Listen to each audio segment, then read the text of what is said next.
நாமத்தில் யாவரையும் அன்போடு நான் வாழ்த்துகிறேன்.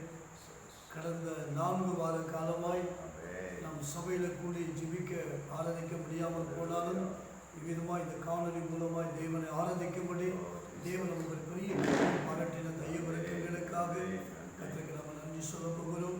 எங்களோடு இணைந்து நீங்களும் ஆராதிக்கும்படி இயேசுவின் நாமத்தில் அன்பாய் அழைக்கிறேன். நாம் ஒருவிட கண்களின்படி நாம் ஜெபிக்கலாம். நீ உட்கார்ந்த வண்ணமாய் யாவர் கண்களை மூடி தேவ முகத்தை நோக்கி நாம் பார்க்கலாம். பாஸ்டர் தானியல் ஐயா அவர்கள் நம்மை சுருக்கமாக ஜெபத்தில் வழிநடத்துவார். நம் கண்களை மூடி நாம் ஜெபிக்கலாம். మమ్మల్ని ప్రేమించిన మా గొప్ప దేవ, మా గొప్ప తండ్రి, పరిశుద్ధమైన పాదాలకు వందనాలు, స్తోత్రం నాయన. ఇలాగనైనా నీ యొక్క సొంతల మేము నాయన సేరిగినైనా ఇలాగ ఆరాధించే దయ లేకపోయినా తండ్రి లైవ్ మూలకంగా నాయన బిడ్డలకి ఇలాంటి కార్యాన్ని అందించే కృపను అనుగ్రహించినందుకు నీకు వందనాలు, స్తోత్రం. నువ్వే మార్గాన్ని అనుగ్రహించి మార్గంలో నడిపించి ఆదరించి పోషించి బలపరచమని యేసయ్య నామంలో నాయన నీ నామం ద్వారా నిన్ను ఘనపరుస్తున్నాం, మహిమపరుస్తున్నాం తండ్రి. ఈ కూడినైన తండ్రి ఈ యొక్క మార్గాన్ని వింటున్న బిడ్డలు అందరినీ నాయన దీవించు, ఆశీర్వదించి బలపరచు నాయన. నీకేనైనా సమస్తం మేము మొదలుపెట్టున్నాం. పాడే పాటలు కానీ ఏ కార్యంలో అన్నిటిలోనైనా నీ గొప్ప దయ మార్గం ఇచ్చి నడిపించమని యేసుక్రీస్తు పరిశుద్ధమైన నామంతో నిన్ను స్తుతించి గణపరచమని పడుతున్నాం మా పరమ తండ్రి. யாருக்கு தெரிந்த ஒரு பாடலை பாடி கர்த்தருடைய நாமத்தை நாம் மகிமைப்படுத்தலாம். சிங்கக்குட்டிகள் பட்டினி கிடைக்கும், ஆண்டவரை தேடுகிறவர்களுக்கு ஒரு நன்மை குறை வராது இருக்கிற வண்ணமாய் நம் யாவரும் கரங்களை தட்டி தெய்வ நாமத்தை மகிமைப்படுத்தி பாடலாம்.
தேடுவற்று கூற இல்லையே ஆத்துமாவை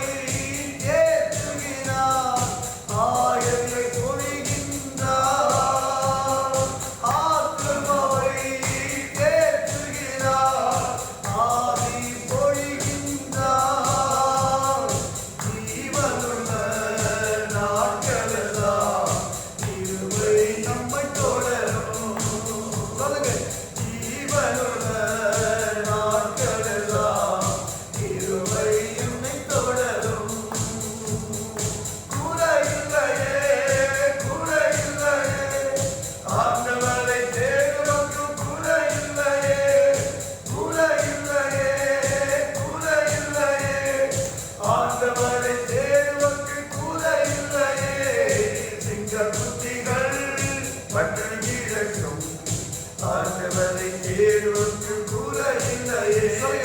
திங்கள் குட்டிகள் எல்லாரும் பட்டணி கேட்கும் விசுவாசமாய் ஆண்டவரை தேடுவதற்கு கூட இல்லையே. கூட இல்லையே, கூட இல்லையே. ஆண்டவரை தேடுவதற்கு கூட இல்லையே, கூட இல்லையே, கூட இல்லையே. ஆண்டவரை தேடுவதற்கு கூட இல்லையே. ಪ್ರಾಯಚಿಹ್ನವು ಹಸಿದಿದರು ಯೇಸುವನ್ನು ಹುಡುಕಿದರೆ ಕೊರತೆ ಇಲ್ಲ. ಪ್ರಾಯಚಿಹ್ನವು ಹಸಿದಿದರು ಯೇಸುವನ್ನು ಹುಡುಕಿದರೆ ಕೊರತೆ ಇಲ್ಲ, ಕೊರತೆ ಇಲ್ಲ, ಕೊರತೆ ಇಲ್ಲ. ಯೇಸುವನ್ನು ಹುಡುಕಿದರೆ ಕೊರತೆ ಇಲ್ಲ, ಕೊರತೆ ಇಲ್ಲ, ಕೊರತೆ ಇಲ್ಲ. ಯೇಸುವನ್ನು ಹುಡುಕಿದರೆ ಕೊರತೆ ಇಲ್ಲ. ಪ್ರಾಯಚಿಹ್ನವು ಹಸಿದಿದರು ಯೇಸುವನ್ನು ಹುಡುಕಿದರೆ ಕೊರತೆ ಇಲ್ಲ. ಪ್ರಾಯಚಿಹ್ನವು ಹಸಿದಿದರು ಯೇಸುವನ್ನು ಹುಡುಕಿದರೆ ಕೊರತೆ ಇಲ್ಲ. ದೇವರು ನನಗೆ ಆಶ್ರಯದುರ್ಗ,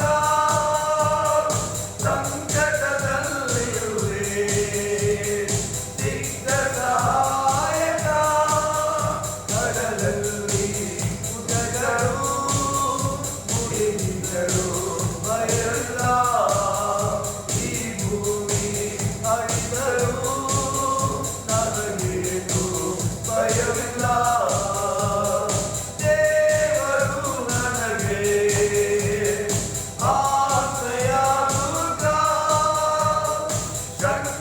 ಸಂಕಟದಲ್ಲಿರುವೆ ಸಿದ್ಧ ಸಹಾಯಕ. ಕಡಲಲ್ಲಿ ಉದಗರು ಮುಳುಗಿದರು ಭಯವಿಲ್ಲ. ಈ ಭೂಮಿ ಅಳಿದರೂ ನನಗೇನು ಭಯವಿಲ್ಲ. ஒரு தெலுங்கு பாடலை பாடி நசரேயுடைய நாயேசையா பாடலை பாடி கர்த்தருடைய நாமத்தை நாம் மகிமைப்படுத்தலாம். எல்லாம் சேர்ந்து நாம் பாடலாம்.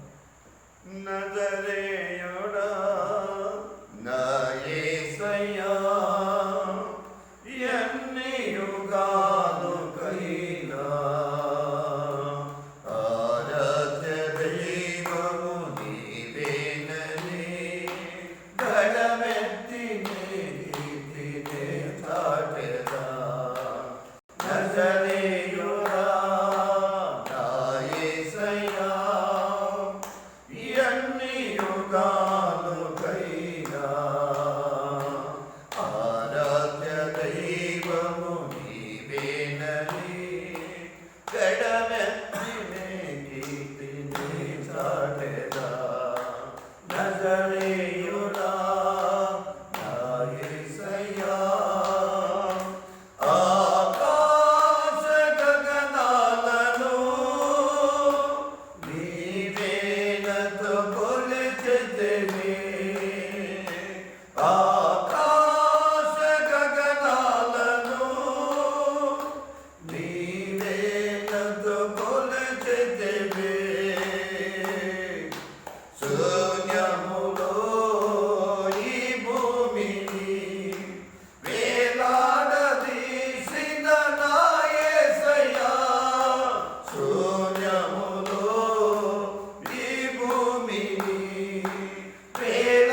ஜெகயுரா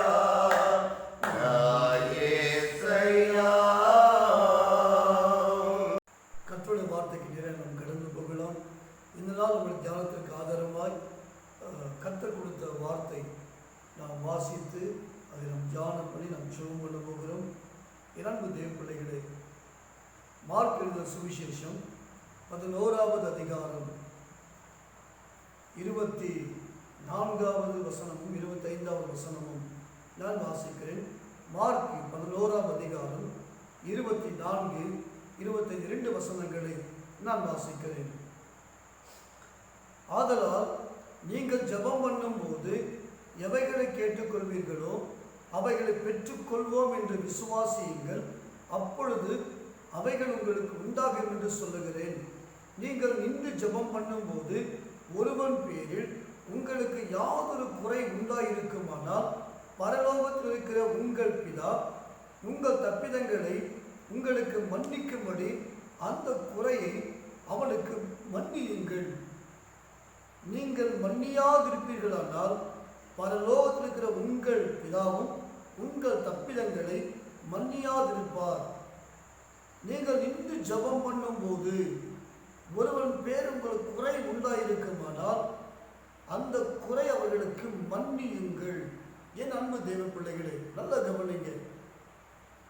நமது ஆண்டவர் ஜெபத்தை கேட்கிற தேவனாய் இருக்கிறார் என்று வேதம் சொல்லுகிறது. இரவியா தீர்க்கதரிசன புஸ்தகம் 33ஆம் அதிகாரம் 3ஆம் வார்த்தை சொல்லுகிறது, என்னை நோக்கி கூப்பிடு, அப்பொழுது நீ அறியாததும் உனக்கு எட்டாததுமான பெரிய காரியங்களை செய்வது கர்த்தர் வாக்கு பண்ணுகிறார். சங்கீதம் 50வது சங்கீதம் 5ஆம் வார்த்தையை வாசிக்கும் பொழுது, ஆபத்து காலத்தில் என்னை நோக்கி கூப்பிடு, அப்பொழுது நான் உன்னை விடுவிப்பேன், நீ என்னை மகிமைப்படுத்துவாய் என்பதாக எழுதப்பட்டிருக்கிறது. யோவான் 14ஆம் அதிகாரம் 14ஆம் வார்த்தையை வாசிக்கும் பொழுது, என் நாமத்தை சொல்லி நீங்கள் எதை கேட்டாலும் அதை பெற்றுக்கொள்வீர்கள் என்பதாக வேதத்தில் வாசிக்கிறோம். 62ஆம் சங்கீதம் 8ஆம் வார்த்தை வாசிக்கும் பொழுது, சகல ஜனங்களே எக்காலத்திலும் அவரை நம்புங்கள், உங்கள் இருதயத்தை தண்ணீரை போல அவர் சமூகத்தில் ஊற்றிவிடுங்கள் என்பதாக எழுதப்பட்டிருக்கிறது. காரணம் என்ன? தேவன் நம்முடைய ஜெபங்களை கேட்கிற தேவனாய் காணப்படுகிறார். யாக்கோபு 5ஆம் அதிகாரம் 13ஆம் வார்த்தையை வாசிக்கும் பொழுது அங்கு வேதம் சொல்லுகிறது, உங்களில் ஒருவன் துன்பப்பட்டால் அவன் ஜெபம் பண்ண கடவன் என்பதாக எழுதப்பட்டிருக்கிறது. காரணம் என்ன? தேவன் நம்முடைய ஜெபங்களை கேட்கிற தேவனாய் காணப்படுகிறார். 102வது சங்கீதம் 16ஆம் வார்த்தை வாசிக்கும் பொழுது, 122ஆம் சங்கீதம் 16ஆம் வார்த்தை வாசிக்கும் பொழுது, திக்கற்ற பிள்ளைகள் ஜெபத்தை அவர் அலட்சியம் பண்ணுகிற தேவன் அல்ல என்பதாக எழுதப்பட்டிருக்கிறது. இறங்கு தேவ பிள்ளைகளே, இப்படித்தான் ஜெபிக்க வேண்டும் அல்ல, எனக்கு ஜெபிக்க தெரியாது, எனக்கு மற்றொரு போல ஜெபிக்க தெரியாதுன்னு ஒருவேளை நீங்கள் எண்ணலாம். திக்கற்ற பிள்ளைகள் ஜெபத்தை தேவன் அலட்சியம் பண்ணுகிற தேவன் அல்ல என்பதாக வேதம் சொல்லுகிறது. நொறுங்குண்டதுமான இருதயத்தை தேவன் புறக்கணிக்க மாட்டார் என்பதாக எழுதப்பட்டிருக்கிறது. மத்தேயு 7ஆம் அதிகாரம் 7ஆம் வார்த்தை சொல்லுகிறது, கேளுங்கள் அப்பொழுது உங்களுக்கு தரப்படும் என்பதாக எழுதப்பட்டிருக்கிறது. அது மூல பாஷையில கேளுங்கள், பெற்றுக்கொள்ளுகிற வரைக்கும் கேட்டுக்கொண்டே இருங்கள் என்பதாக எழுதப்பட்டிருக்கிறது. அவர் கண்டிப்பா நம்ம ஜெபங்களை கேட்டு நமக்கு பதில் கொடுக்கிற அவர் உண்மையுள்ள தேவனாய், அன்புள்ள தேவனாய், இரக்கமுள்ள தேவனாய் காணப்படுகிறார். ஆனால் நம்ம ஜெபத்தை கேட்கிற தேவன், தாவீது சொல்லுகிறார், ஜெபத்தை கேட்கிற தேவனே மாம்சமான யாவரும் இடத்துல வருவார்கள் என்பதாக எழுதப்பட்டிருக்கிறது. இதை காண்கிற அன்பு தேவ பிள்ளையே, உன் ஜெபத்தை கேட்க தேவன் இன்றைக்கும் ஆவலோடு காத்து கொண்டிருக்கிறார். உன் ஜெபத்தை கேட்க தேவன் ஆவலோடு காத்து கொண்டிருக்கிறார். திக்கற்ற பிள்ளைகள் ஜெபத்தை தேவன் ஒருபோதும் அலட்சியம் பண்ணுகிற தேவன் அல்ல இல்லை என்பதாக எழுதப்பட்டிருக்கிறது. ஆபத்து காலத்தில் என்ன நோக்கி கூப்பிடு, நான் உனக்கு மறுபத்திரம் கொடுப்பேன் என்பதாக எழுதப்பட்டிருக்கிறது. அல்லேலூயா. கவலைப்படாதீங்க பிரியமான தேவ பிள்ளையே. நம்ம ஜெபங்கள் ஒருவேளை நம்ம ஜெபங்களை நம்முடைய விண்ணப்பம் யாரும் கேட்காமல் போகலாம். நம்முடைய ஜெபத்தை கேட்கிற ஒரு தேவன் நமக்கு உண்டு. அவர் சொல்லுகிறார், என்னை நோக்கி கூப்பிடு, ஆபத்து காலத்தில் என்னை நோக்கி கூப்பிடு, நான் உன்னை விடுவிப்பேன், நீ என்னை மகிமைப்படுத்துவாய் என்பதாக எழுதப்பட்டிருக்கிறது. கவலைப்படாதீங்க பிரியமான தேவப்பிள்ளையே. இன்னைக்கு நம்ம ஜெபங்கள் கேட்கப்பட வேண்டும். நம்ம ஜெபங்களுக்கு ஏன் பதில் வரவில்லை? அந்த காரியங்களை சுருக்கமாய் ஒரு 3 காரியங்களை மாற்றி சுருக்கமாக நம்ம தியானம் பண்ண போகிறோம். ஆண்டவர் நம்ம ஜெபத்தை கேட்கிறார். ஆனால் ஏன் நம்ம ஜெபங்களுக்கு இன்னும் பதில் வரவில்லை? ஏன் நம்ம ஜெபங்களுக்கு பதில் தாமதமாகிறது? எந்த குறைக்கு நம்முடைய வாழ்க்கையில் காணப்படுகிறது? வேத வசனத்தின் வெளிச்சத்தில் அதை ஆராய்ந்து நாம் பார்க்க போகிறோம்.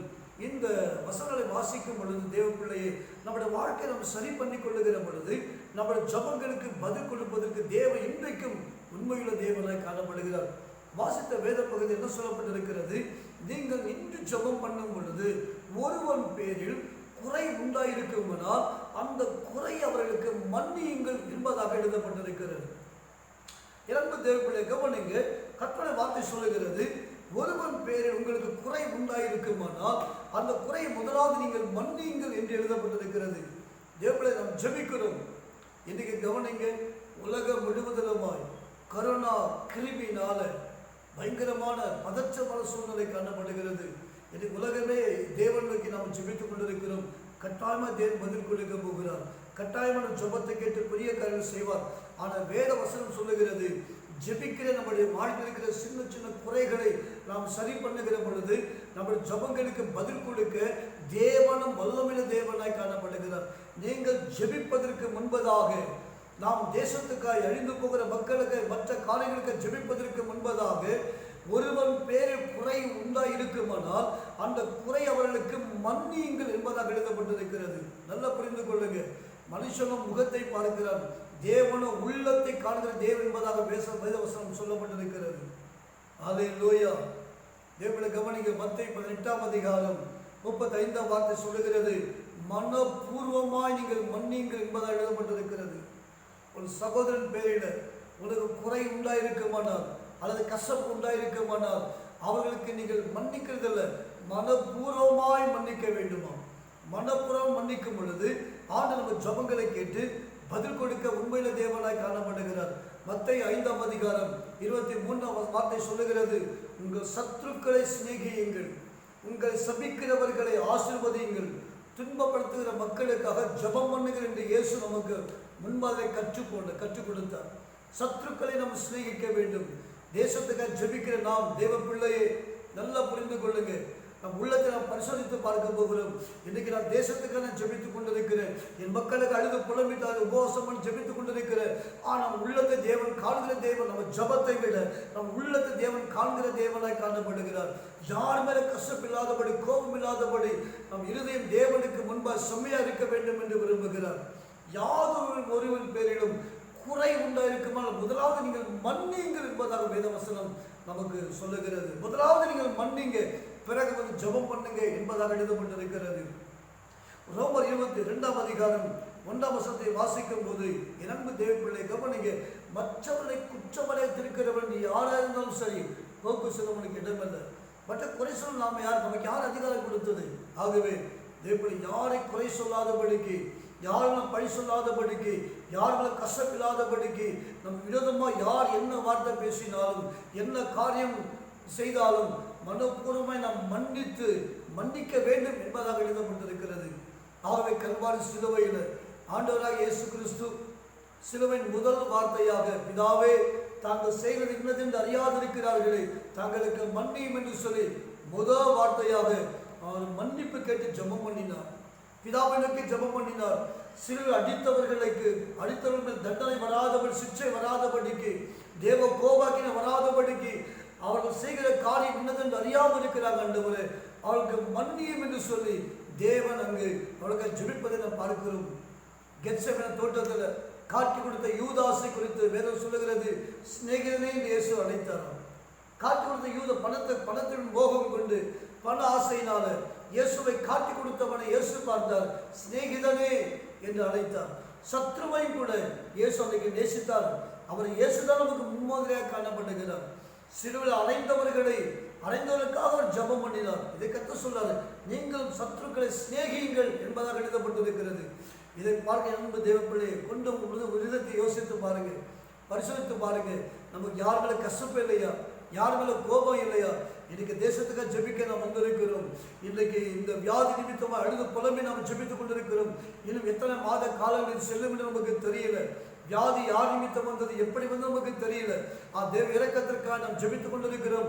இன்றைக்கு ஜெபத்தை கேட்டு தேவன் பதில் கொடுக்க வல்லவரே தேவனாய் காணப்படுகிறார். ஜெபிக்கிற நாம் எப்படி இருக்கிறோம்? நம் இருதயம் எப்படி இருக்கிறது? வேதம் சொல்லுகிறது, ஜெபிப்பதற்கு முன்பதாக யாதொரு பேரில் குறை உண்டாயிருக்குமானால் நீங்கள் மன்னியுங்கள் என்பதாக எழுதப்பட்டிருக்கிறது. இன்னைக்கு முழங்கால் பண்ணி ஜெபிப்பதற்கு முன்பதாக, ஆண்டவரே என் உள்ளத்தை பரிசுத்து பாருங்க ஆண்டவரே, யார் மேல கஷ்டம் இருக்குது, யார் மேல கோபம் இருக்குது, யார் மேல பகை இருக்குது, எதுவுமே இல்லாதபடிக்கு இயேசுவின் ரத்தத்தால கழுவப்படும்படியாய் மனதார மன்னிக்கும்படியாய் நம்ம வாழ்க்கையில ஒப்பு கொடுக்க போகிறோம். தேவன் நம்முடைய முகத்தை அல்ல உள்ளத்தை காண்கிற தேவனாய் காணப்படுகிறார். இதை கர்த்தர் சொல்லுகிறார், நின்று நீங்கள் ஜெபம் பண்ணும் போது, நீங்கள் ஜெபிக்கும் போது, நீங்கள் ஜெபிக்கும் பொழுது குறை இருக்குமானால் மன்னியுங்கள். முதலாவது மன்னியுங்கள், மனதார மனப்பூர்வம் மன்னித்து பிறகு வந்து நீங்கள் ஜெபம் பண்ணுங்கள் என்பதாக எழுதப்பட்டிருக்கிறது. ஜெபத்திற்கு மாத்திரமல்ல, நீங்கள் காணிக்கை போடும்போது கூட யாதொரு பேரில் குறை இருக்குமானால் அந்த காணிக்கை அங்கே வைத்துவிட்டு முதலாவது ஒப்புரவாகி பின்பு வந்து காணிக்கை போடு என்பதாக எழுதப்பட்டிருக்கிறது. எவ்வளவு காணிக்கை போட்டு அதுக்கு பலனும் வராது, அதுக்கு ஆசீர்வாதங்களும் வராது. பிரியமான தேவ பிள்ளையே, முதலாவது நாம் மனதார மன்னிக்க வேண்டும். சத்துருக்களை சிநேகிக்கிற அந்த இருதயம் நமக்கு தேவை. நம்மை சபிக்கிறவர்களை ஆசீர்வதிக்கிற இருதயம் நமக்கு தேவை. நம்மை துன்பப்படுத்துகிற மக்களுக்காக ஜெபிக்கிற உள்ள நமக்கு தேவை என்பதாக எழுதப்பட்டிருக்கிறது. அவர்கள் ஒப்பு கொடுக்கலாம். ஆண்டவரே, என் தேசத்துக்கு நான் ஜெபிக்க போகிறேன். நல்ல ஒரு காரியம் சொல்ல கவனிங்க தேவ பிள்ளையை. இஸ்ரவேல் ஜனங்கள் தவறு செய்த போது தேவ தண்டனை வருகிறது. கர்த்தர் மோசேயை பார்த்து சொல்லுவார், மோசே இவனை விட்டு விலகு, மோசே இவனை பெரிய ஜாதியாக்குவேன், இவனை அழித்து விடுவேன் என்று கர்த்தர் சொல்லும் பொழுது தேவன் திறந்து கொள்ளப்பட்ட தேவ ஜனங்களுக்கும் தேவனுக்கு நடுவாக மோசே நின்று மன்றாடி ஜெபிக்கிறார். ஆண்டவரே, இவன் பாவத்தை மன்னிப்பினால் மன்னியும், இல்லாவிட்டால் ஜீவ புஸ்தகத்திலிருந்து என் பேரை கிழிக்கப்படும் என்று ஜெபம் பண்ணுகிறார். தேவன் மோசே முகத்தை பார்க்கிறார். தேவன் மோசே ஜெபத்தை கேட்கிறார். மோசே முகத்தை பார்த்து வேதம் சொல்லுகிறது, தேவன் செய்ய தீங்கிருக்கும் மனசு மாறினார் என்று எழுதப்பட்டிருக்கிறது. தேவன் மோசே முகத்தை பார்க்கிறார். மோசே ஜெபத்தை தேவன் கேட்கிறார். செய்ய தீங்குக்கு மனஸ்தாபப்பட்டாராம். அழிக்காதபடி தேவன் அன்றைக்கு மோசே ஜெபத்தை கேட்டார். முதலாவது ஜெபிக்கிற நாம் தேவன் நம்மை பார்க்கிறார். நம்மை தேவன் பார்க்கிறார், வாழ்க்கை பார்க்கிறார். யாருக்கான ஜெபிக்க என்பது காரியம் அல்ல, என் வாழ்க்கையை முதலாவது பார்க்கிறார். என் இதயத்தை தேவன் முதலாவது பார்க்கிறார். யார் மேல கசப்பு, கோபம், பகை, விரோதம் இல்லாதபடிக்கு தேவன் இதயம் சுத்தமாய் பரிசுத்தம் இருக்க வேண்டும் என்று தேவன் எதிர்பார்க்கிறார். பிறகு சொல்லுகிறார், நீங்கள் நின்று ஜெபம் பண்ணும் பொழுது முதலாவதாக யார் மேல கசப்பு இருந்தாலும், ஒருவேளை அண்ணன் தம்பி மேல கசப்பு இருக்கலாம், ஒருவேளை மாமியார் மேல கஷ்டம் இருக்கலாம், மருமகள் மேல கஷ்டம் இருக்கலாம், வீட்டுல யாரும் ஒரு மேல கஷ்டம் இருக்கலாம், அல்லது வேலை செய்கிற ஸ்தலத்துல ஏதாவது ஒரு இடத்துல நீ கோபமா பேசி வைராக்கியமா பேசாம விரோதமாய் காணப்படலாம். யாராக இருந்தாலும் சரி, யார் மேல குறை இல்லாதபடி, கஷ்டம் இல்லாதபடி, கோபம் இல்லாதபடி, பகை இல்லாதபடிக்கு மனதார மன்னித்து அந்த காற்றை மறந்து விட வேண்டும் என்று வேதம் சொல்லுகிறது. அப்பொழுது கர்த்தர் சொல்லுகிறார், நீங்கள் ஜெபம் பண்ணும்போது நறுமணமாய் தூமாய் ஏறெடுக்கப்படுகிற ஜெபத்திற்கு தேவன் பதில் கொடுக்க அவர் வல்லமையுள்ள தேவனாய் காணப்படுகிறார். கர்த்தர் சொல்லுகிறார், நீதிமான்கள் செய்யும் ஊக்கமான ஜெபம் பிணியாளர்களை ரட்சிக்கும். நீதிமான் ஜெபம் நம் நீதிமானாக மாற்றப்பட வேண்டும், நம் இருதயம் கழுவப்பட வேண்டும் என்று வேதம் சொல்லுகிறது. முதலாவது மனதார மன்னிக்க வேண்டும். யாரும் விரோதமாக என்ன பேசினாலும், சில பேரை பார்க்க நம்மளால் மன்னிக்கவே முடியாது. நாம் தவறே செய்திருக்க மாட்டோம், நம்ம பேர் வந்து அவதூறான வார்த்தைகள் பழி சொன்னதுனால நாம் செய்யாத குற்றத்திற்கு என்பது தண்டனை சொல்லிட்டாங்களே சொல்லி சில பேர் முகத்தை பார்க்கும் போதே நமக்கு எரிச்சலாய் கோபமாய் வரும். அதை கர்த்தர் சொல்லுகிறார், மனதார முதலாவது மன்னிங்க. நாம் ஒரு காலத்தில் பாவத்தில் வாழ்ந்தோமே, ஒரு காலத்தில் நாமும் தவறு செய்தோமே, நம்முடைய பாவத்தை கர்த்தர் மன்னித்தார் அல்லவா, அதுபோல நாமும் மன்னிக்க வேண்டும் என்பதாக எழுதப்பட்டிருக்கிறது. நாம் ஜெபிப்பதற்கு முன்பதாக நம்முடைய வாழ்க்கையில பரிசோதித்து பார்க்க வேண்டும். யார் பேர கஷ்டம் இருக்குதா, கோபம் இருக்குதா, பகை இருக்குதா அப்படின்னு நாம் பார்க்கும் பொழுது கர்த்தர் நம்ம ஜெபங்களை கேட்பார். இயேசுராஜா ஜெபங்களை கேட்டு என்றைக்கு பதில் கொடுக்க அவர் உண்மையில தேவனாய் காணப்படும். இரண்டாவது கருத்து இரண்டாவதாக நாம் வாசிக்கலாம் மார்க் 11ஆம் அதிகாரம் 24வது வார்த்தை. ஆதலால் நீங்கள் ஜெபம் பண்ணும்போது எவைகளை கேட்டுக்கொள்வீர்களோ அவைகளை பெற்றுக்கொள்வோம் என்று விசுவாசியுங்கள், அப்பொழுது அவைகள் உங்களுக்கு உண்டாகும் என்று சொல்லுகிறேன். நீங்கள் ஜெபம் பண்ணும்போது எவைகளை கேட்டுக்கொள்வீர்களோ அவைகளை பெற்றுக்கொள்வோம் என்று நீங்கள் விசுவாசியுங்கள், அப்பொழுது அவைகள் உங்களுக்கு உண்டாகும் என்று நான் சொல்லுகிறேன் என்று கர்த்தர் சொல்லுகிறார். என் அன்பு தேவ பிள்ளைகளை கவனிங்க. முதலாவதாக நாம் மன்னிக்கிற மக்களாக இருக்க வேண்டும் என்று கர்த்தர் சொன்னார் ஜெபத்திற்கு முன்பதாக.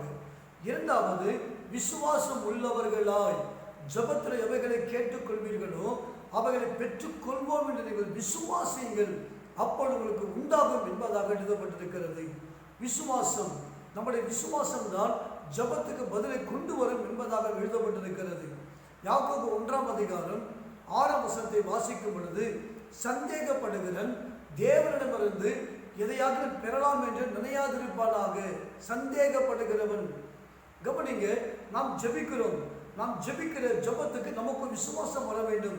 நான் இயேசுவின் நாமத்தினால நான் எதை கேட்டாலும் கர்த்தர் கொடுப்பார் நாம் விசுவாசித்து ஜெபிக்கும் பொழுது அந்த ஜெபத்துக்கு தேவன் பதில் கொடுக்க உண்மையில தேவனாய் காணப்படுகிறார்.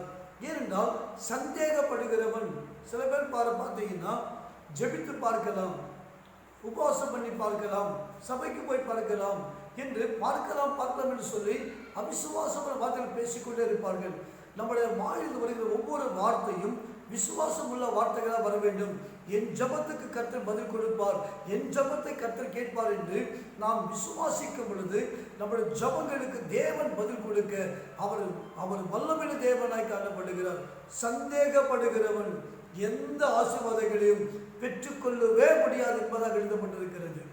கர்த்தர் தோமாவை பார்த்து சொன்னார், தோமாவே, கண்டு விசுவாசிக்கிறவனை விட காணாமல் விசுவாசிக்கிறவனே பாக்கியவான். எல்லாம் பார்த்தா விசுவாசிக்க வேண்டும் அல்ல, வேதம் சொல்லுகிறது இல்லாதவைகளை இருக்கிற வண்ணமாய் அழைக்கிற தேவன், இல்லாத ஒரு காரியத்தை இருக்கிற வண்ணமாய் அழைக்கிற தேவன். விசுவாசிக்க வேண்டும். ஒரு நாளில் பேதுருவை பார்த்து கர்த்தர் சொன்னார், இரவெல்லாம் கஷ்டப்பட்டு மீன்கள் கிடைக்காத தோல்வியுற்ற முகத்தோடு காலை வேளையில் மலைகளை அலசி கொண்டிருந்த பேதுரு முகத்தை கர்த்தர் பார்த்தார். இயேசு பிரசங்கத்தெல்லாம் முடித்த பிறகு பேதுருவை பார்த்து சொன்னார், பேதுருவே, ஆழ தள்ளி கொண்டு போய் மீன்களை பிடி என்று சொன்னார்.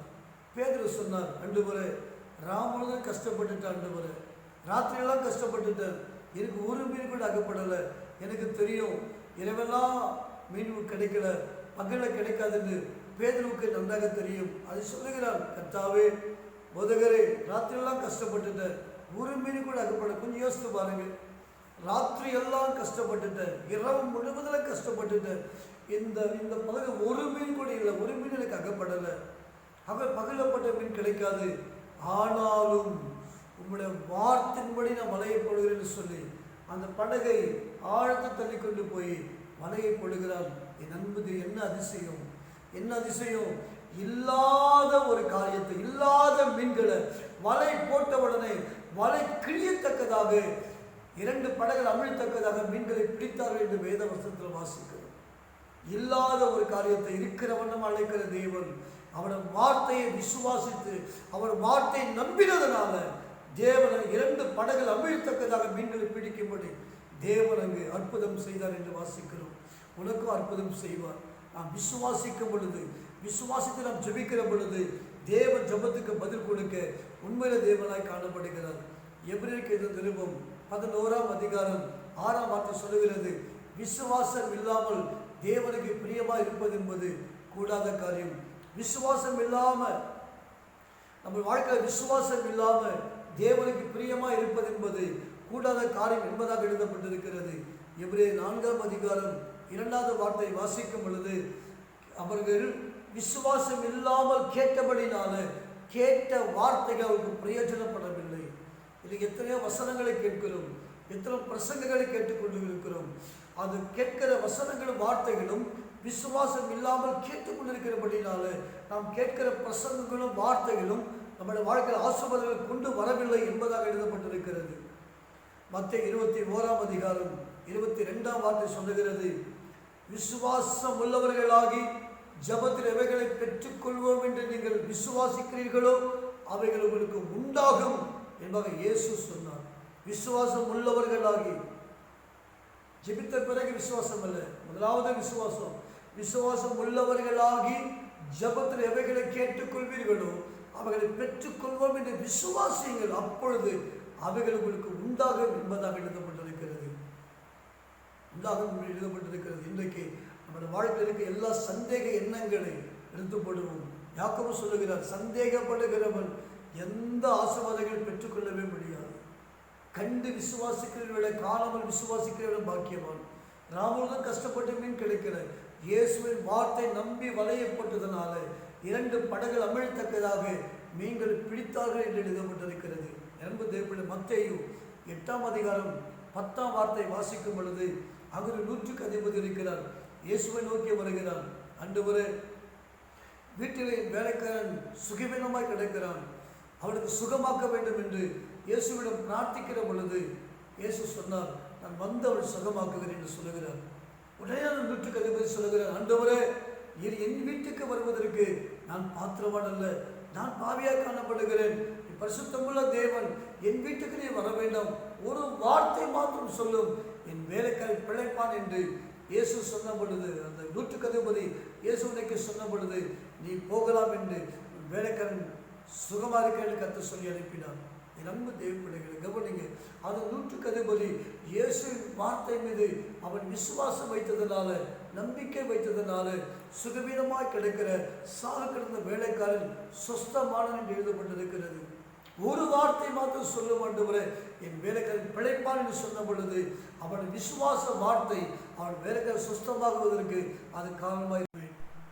லூக்கா 8ஆம் அதிகாரம் 43ஆம் வசனத்தை நான் வாசிக்கிறேன். லூக்கா 8ஆம் அதிகாரம் 43வது வசனம். அப்பொழுது 12 வருஷமாய் பெரும்பாடுள்ளவராயிருந்து தன் ஆஸ்திகள் எல்லாம் வைத்தியர்களுக்கு செலவழித்தும் ஒருவனாலும் சுஸ்தமாக்க கூடாதிருந்த ஒரு ஸ்திரீ அவருக்கு பின்னாக வந்து அவருடைய வஸ்திரத்தை ஓரத்தை தொட்டால் உடனே அவருடைய பெரும்பாடு நின்று போயிற்று.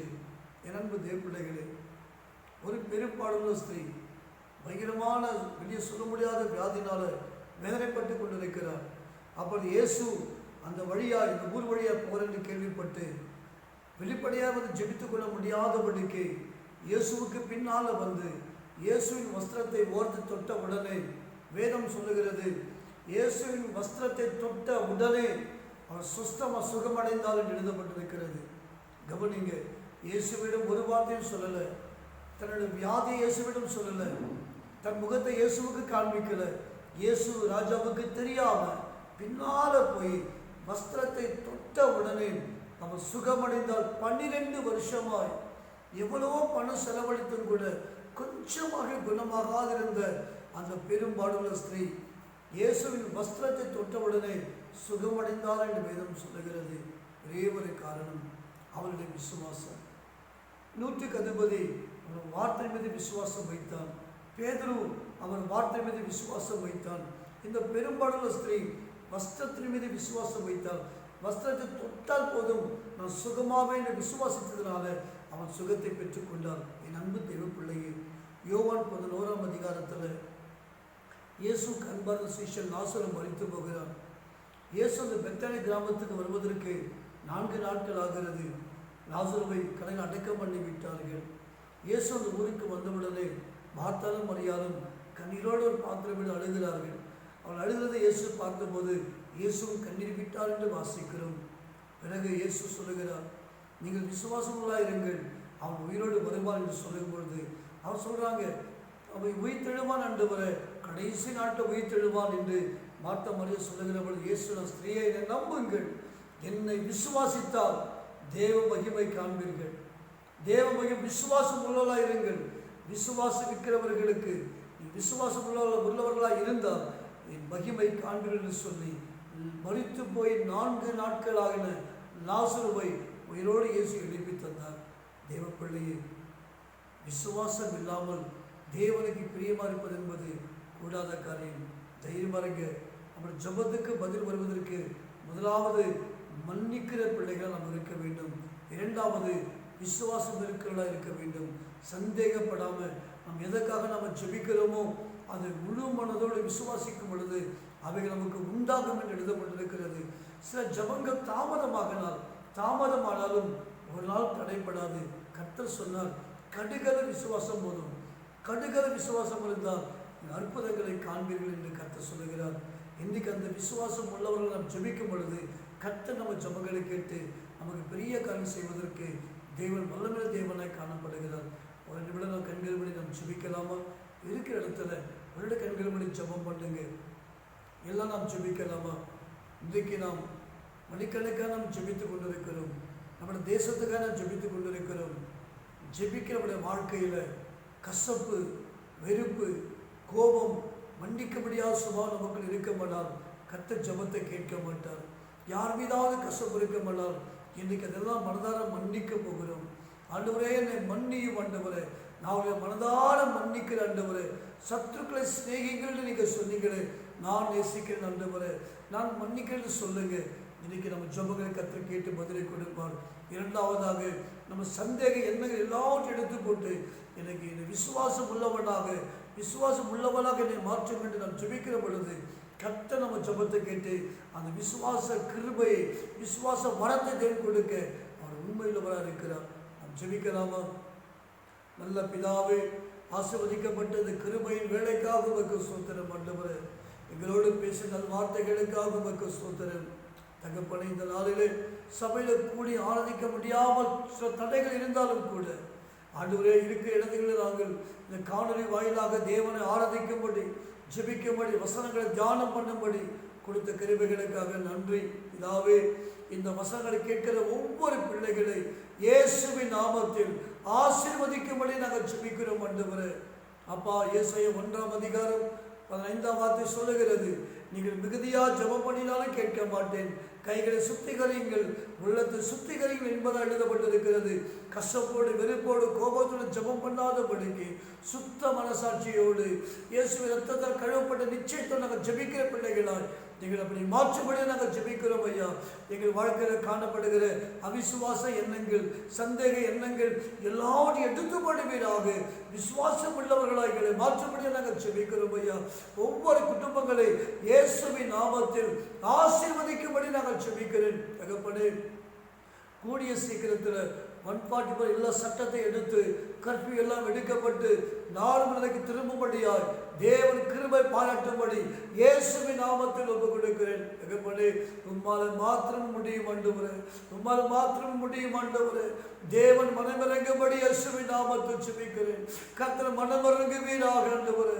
வேதம் சொல்லுகிறது, மனுஷன் தேவனோடு வழக்காடும்படி மிஞ்சின பார்த்து சுமத்த மாட்டார் என்று எழுதப்பட்டிருக்கிறது. இதோ ஒருவனும் கிரியை செய்யக்கூடாத ராக்காலம் வரப்போகிறது என்பதாக எழுதப்பட்டிருக்கிறது. அந்த ராக்காலத்தில் நாங்கள் வாழ்ந்து தவித்துக் கொண்டிருக்கிறோம் ஆண்டவரே. தேவன் மனமிறங்கும்படியாக நாங்கள் ஜெபிக்கிறோம் ஐயா. வெளிப்படுத்தல் 12:12 வாசிக்கிற பொழுது, பிசாசானவன் தனக்கு கொஞ்ச காலம் உண்டு என்று சொல்லி உக்கிர கோபத்தோடு இறங்கினபடினாலே பூமிக்கு ஆபத்து வரும் என்று எழுதப்பட்டிருக்கிறது. தகப்பனே, நீர் மனமிறங்கும்படியாக நாங்கள் ஜெபிக்கிறோம் ஐயா. இந்த கொள்ளை நோய்களை விட்டு அகற்றி நார்மல் நிலைக்கு திரும்பும்படியால் இரக்கம் பாராட்டும்படி, கிருபை பாராட்டும்படி இயேசுவின் நாமத்தில் நாங்கள் ஜெபிக்கிறோம் ஆண்டவரே. இந்த வசனங்களை கேட்ட ஒவ்வொரு பிள்ளைகளை இயேசுவின் நாமத்தில் ஆசீர்வதிக்கும்படி நாங்கள் ஜெபிக்கிறோம். மன்னிக்கிற பிள்ளைகளை மாற்றுங்க, விசுவாசிக்கிற பிள்ளைகளை மாற்றும்படி நாங்கள் ஜெபிக்கிறோம் ஐயா. கிருபைகள் பெருகட்டும், குடும்ப தேவை சந்திக்கப்படட்டும், பாக்கியங்கள் பெருகட்டும், நன்மை கிருபை தொடரட்டும். இயேசுவின் நாமத்தில் ஜெபிக்கிறோம் எங்கள் நல்ல பிதாவே. ஆமென், ஆமென். என் ஆத்துமாவே கர்த்தரை ஸ்தோத்திரி, என் முழவல்லவே பரிசுத்த நாமத்தை ஸ்தோத்திரி. என் ஆத்துமாவே கர்த்தரை ஸ்தோத்திரி, கர்த்தர் செய்த சகல உபகாரங்களை மறவாதே. ஆமென், ஆமென். God bless you. God bless you.